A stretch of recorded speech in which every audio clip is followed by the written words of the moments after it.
Hello everyone, আসসালামু আলাইকুম। কেমন আছেন সবাই? আশা করি আল্লাহর রহমতে ভালো আছেন আর আমিও ভালো আছি। চলে আসলাম আরেকটা নতুন ব্লগ ভিডিওতে। আর ভিডিওটা আমার শীতকালে করা।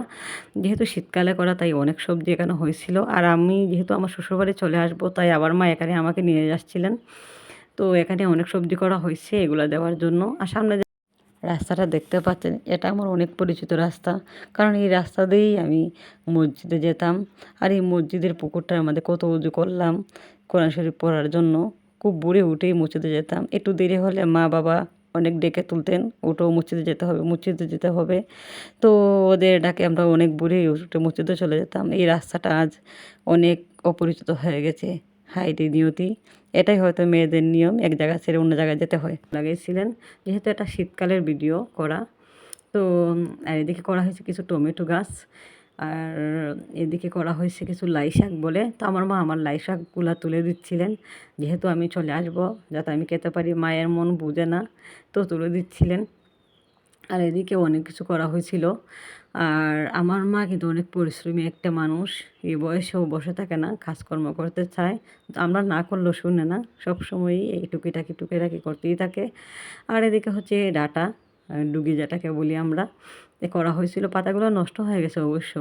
তো এদিকে হচ্ছে লাল শাক, আর এখানে অনেকগুলা সিম। আর আমার মা আমাকে পরে সিমগুলোও পেরে দিচ্ছিলেন যে ও নিয়ে যা পরে খাস, কারণ অনেক দিন পরে আমি বাবার বাড়ি যাই, সহজে যাওয়া হয় না। তো এদিকে করা হয়েছে আরও অনেক ধরনের গাছ। এটা হচ্ছে গিয়ে মিষ্টি কুমড়া গাছ। তো অনেক ধরনের আরও সবজি করা হয়েছে। এখানে আছে বেগুন গাছ, এখানে আছে ডালিম গাছ, পেয়ারা গাছ, এটা হচ্ছে গিয়ে লাউ গাছ। আর এদিকে আছে আরও এই যে হলুদ গাছ করা হয়েছে। আর করা হয়েছে এই কি বলে ধনিয়া পাতা। তারপরে করা হয়েছিল আরও অনেক কিছু। তো এদিকে আমি ঘরে ঢুকলাম, ঢোকার পরে আমার মা আমাকে এগুলো দেখাচ্ছিলেন পুরা ঘরটা। তো আমি ভিডিও করলাম আর কি।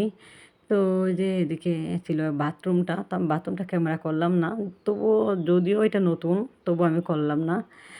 আর এদিকে হচ্ছে গিয়ে রান্নাঘরটা।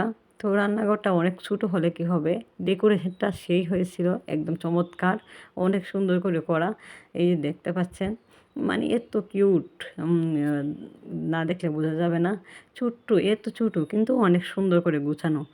তো এদিকে আমি বাইরে আসলাম, আসার পরে আমার মা আমাকে দেখাচ্ছিলেন এদিকে ছোটো বেসিনটা। তো আমি বেসিনটা দেখছিলাম ছোটোর, অনেক ভালো লাগছিল।